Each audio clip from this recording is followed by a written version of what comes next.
Hello everyone, welcome to my YouTube channel. Now I am from Macau. म अहिले मकाउमा बस्छु र म तपाईहरुलाई मकाउको बारेमा केही कुरा शेयर गरौँ भनेर चाहिँ यो YouTube च्यानल मार्फत आएको छु। मकाउ भनेको एउटा ठूलो क्यासिनो हब हो।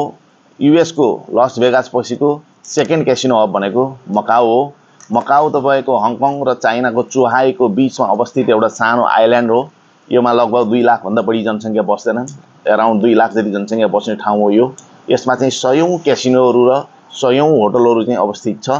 यहाँ अहिले लगभग 10,000 भन्दा बढी नेपालीहरु रोजगारीको सिलसिलामा as a security guard, as a cleaner, as a housekeeping काम गरिराखेका छन् र नर्मल्ली 1,50,000 भन्दा बढी तलब चाहिँ सबैले यहाँ खाएकै हुन्छ। त्यही भएर बचाउन सक्नेले महिनामा 1 लाख देखि लिएर 2 लाख, 2.5 लाख सम्म, 3 लाख सम्म पैसा यहाँ बचाउने गर्छन्।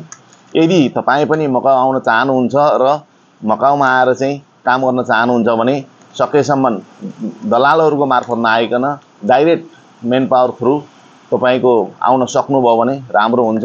र अहिले मकाउको लागि काम गर्ने मेन पावर भनेको वर्ल्ड वाइड ह्युमन रिसोर्स भन्ने छ। त्यो 32 पोतलीमा अवस्थित छ। तपाई त्यहाँ गएर चाहिँ यहाँको डिमान्डको बारेमा, यहाँको कोटाको बारेमा बुझ्न सक्नुहुन्छ। यदि कोटा खुलेको छ भने गएर एप्लाई गर्न सक्नुहुन्छ र लाइनमा बस्न सक्नुहुन्छ। र तपाई यति मकाउ आउन चाहनुहुन्छ र तपाईलाई चाहिँ दलाल मार्फत आउँदै हुनुहुन्छ भने होशियार रहनु होला। दलालले तपाईलाई विभिन्न किसिमका प्रलोभन देखाएर यति पैसालाई अहिले तिर्नुहोस् पछि म तपाईको भिजाको काम गर्दिन्छु भन्ला। त्यस्ता मान्छेसँग सकेसम्म सजग रहनु होला। सकेसम्म भिजा नआएसम्म, काम स्टार्टिङ नभएसम्म कुनै पनि पैसा सकेसम्म नदिनु होला। किनकि अहिलेको कन्डिसनमा मकाउ आउनको लागि त्यति सजिलो छैन। किनकि अहिले डाइरेक्ट क्यासिनोमा सेक्युरिटी अहिले हायर त्यति गरेको छैन। त्यही भएर आउन चाहनुहुन्छ भने होशियार भएर एप्लाई गर्न सक्नुहुन्छ। है त, नमस्ते।